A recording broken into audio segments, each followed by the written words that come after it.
পুরো পৃথিবীতে যদি সবথেকে সুন্দর একটা বই হয়ে থাকে অভ্যাসকে সুন্দর করে পরিবর্তন করার জন্য, তাহলে অ্যাটমিক হ্যাবিট বইটা সবথেকে নাম্বার 1-এ থাকবে। এটা লিখেছেন বিখ্যাত লেখক জেমস ক্লিয়ার। এটা সারা বিশ্বে সবথেকে বহুল প্রচলিত একটা বই, যে বইটা সব বাড়ি বাড়ি থাকে। এই বইটা 15 মিলিয়ন কপি সোল্ড হয়ে গেছে, তার থেকেও বেশি এখন হয়ে গেছে। এই বইটা বর্ণনা করে কিভাবে ছোট ছোট পরিবর্তন আমাদের বড় রেজাল্ট দেয়। এখানটা অ্যাটমিক হ্যাবিটস মানে বলতে চাইছে, অ্যাটমিক মানে পরমাণু সব থেকে ছোট ক্ষুদ্রতম কণা। মানে হ্যাবিটগুলোকে, নিজের অভ্যাসগুলোকে এত ছোট ছোট ভাগে বিভক্ত করো যা সেটা তোমাকে দেখে যেন মনে হয় আরে এটা খুবই সহজ, এটা এক্ষুনি করে ফেলবো। খুব সহজভাবে নিজের হ্যাবিটগুলোকে পরিবর্তন করো এবং বাজে অভ্যাসগুলোকে ভেঙে ফেলো। নিজের ভালো অভ্যাসগুলোকে নিজের জীবনে আত্মস্থ করে ফেলো। প্রথম চ্যাপ্টারের নাম হচ্ছে দ্য ফান্ডামেন্টালস। এখানে বলছে why tiny changes make a big different. কেন ছোটো ছোটো পরিবর্তন আমাদের জীবনে বড় পরিবর্তন নিয়ে আসে। এই বইয়ের প্রথম ল মানে প্রথম আইন হচ্ছে মেক ইট অবভিয়াস।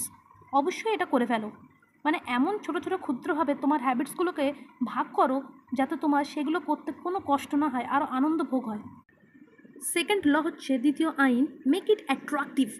এত সুন্দরভাবে নিজের ব্যাড হ্যাবিটগুলোকে কঠিন করে গুডস হ্যাবিটগুলোকে খুব সহজে অ্যাট্রাকটিভ করো, যেন মধুতে যেমন মৌমাছি ঘোরাফেরা করে ঠিক সেরকমভাবে নিজের হ্যাবিটটাকে অ্যাট্রাকটিভ করে তোলো, যেন নিজে থেকে সমস্ত কাজ করতে ইচ্ছা করে। যে কাজ তোমার কাছে সবথেকে কঠিন মনে হচ্ছে, তাহলে তুমি এই বইয়ের থার্ড লটাকে ফলো করো। থার্ড লতে বলছে মেক ইট ইজি। কাজটাকে এত পরিমাণে সহজ করে দাও যেন বাচ্চা দেখলেও হেসে ফেলে যে আরে এই কাজটা তো আমিও করতে পারবো।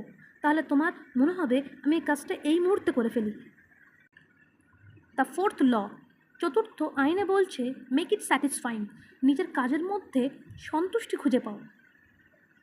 কিছু কাজ করার পর তোমার মনে হতে পারে আমি একটা সুন্দর গান শুনবো, অথবা সুন্দর মুভি দেখবো, অথবা কোনো ভালো খাবার খাবো। তাহলে নিজের স্যাটিসফাইং মনের ভিতরে দিয়ে সমস্ত কাজ করা যায়।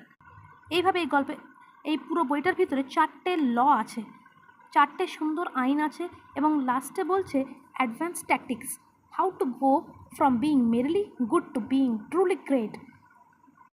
এই বইটার ভিতরে সায়েন্টিফিকভাবে বলে দিচ্ছে the science of how to habit works. এখানে ফার্স্ট হচ্ছে কিউ, সেকেন্ড হচ্ছে ক্রেভিং, থার্ড হচ্ছে রেসপন্স, ফোর্থ হচ্ছে রিওয়ার্ড। এবং সব কিছু সময়ের সাথে সাথে তুমি সুন্দর করে নিজের হ্যাবিটটাকে পরিবর্তন করতে পারো। হ্যাবিট মানে অভ্যাস। সারাদিনে যদি তুমি একটা করে কাজ করো, অথবা দিনে যদি 1% করে নিজেকে উন্নতি করো, তাহলে 365 দিনে তুমি 37% নিজের জীবনে উন্নতি করতে পারবে। এইটাই হচ্ছে হ্যাবিট লুপ। ফলো করো।